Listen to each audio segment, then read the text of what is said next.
Revision. S2, chemical changes.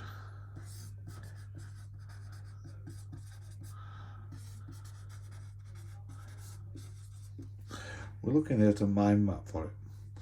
So the idea would be, the first thing we look at, we've got chemical and physical changes. We're also going to have signs of a reaction. We've also got to think about how to speed up a reaction.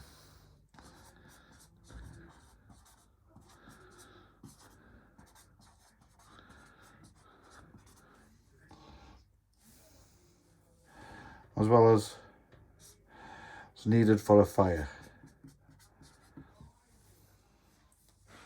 In a physical change, no new substance is made. Whereas in a chemical change, always you get a new substance.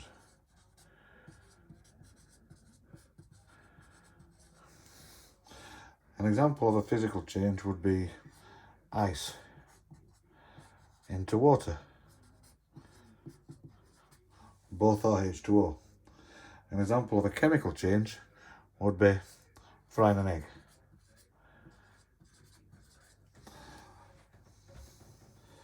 The signs that a chemical reaction's happened are things like colour change, things like a precipitate, a solid formed,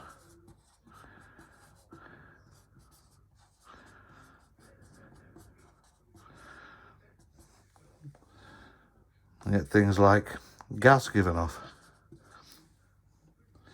you have things like light given off.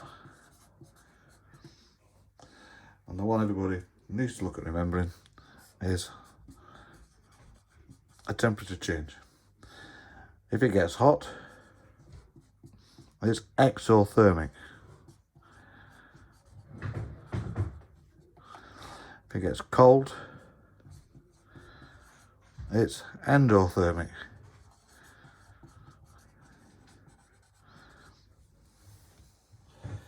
First thing about speeding up a reaction is to understand what happens in a reaction.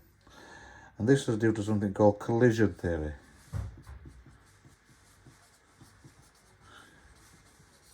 The particles must collide with the correct amount of energy for a reaction to take place. Speeding up a reaction, we can do this by increasing the concentration.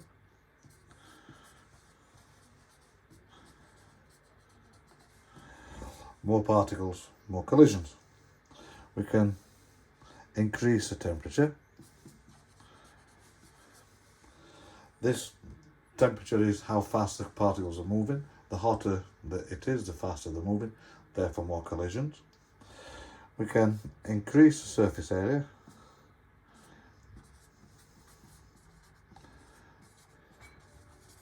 Use a powder rather than a solid lump.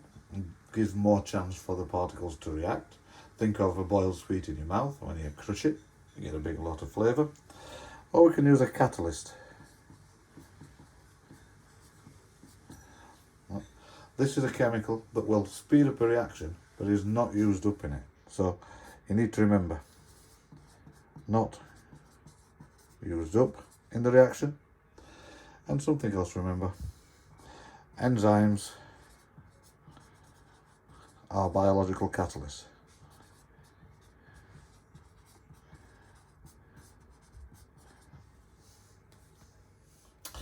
The last thing in chemical changes is to understand what you need for fire.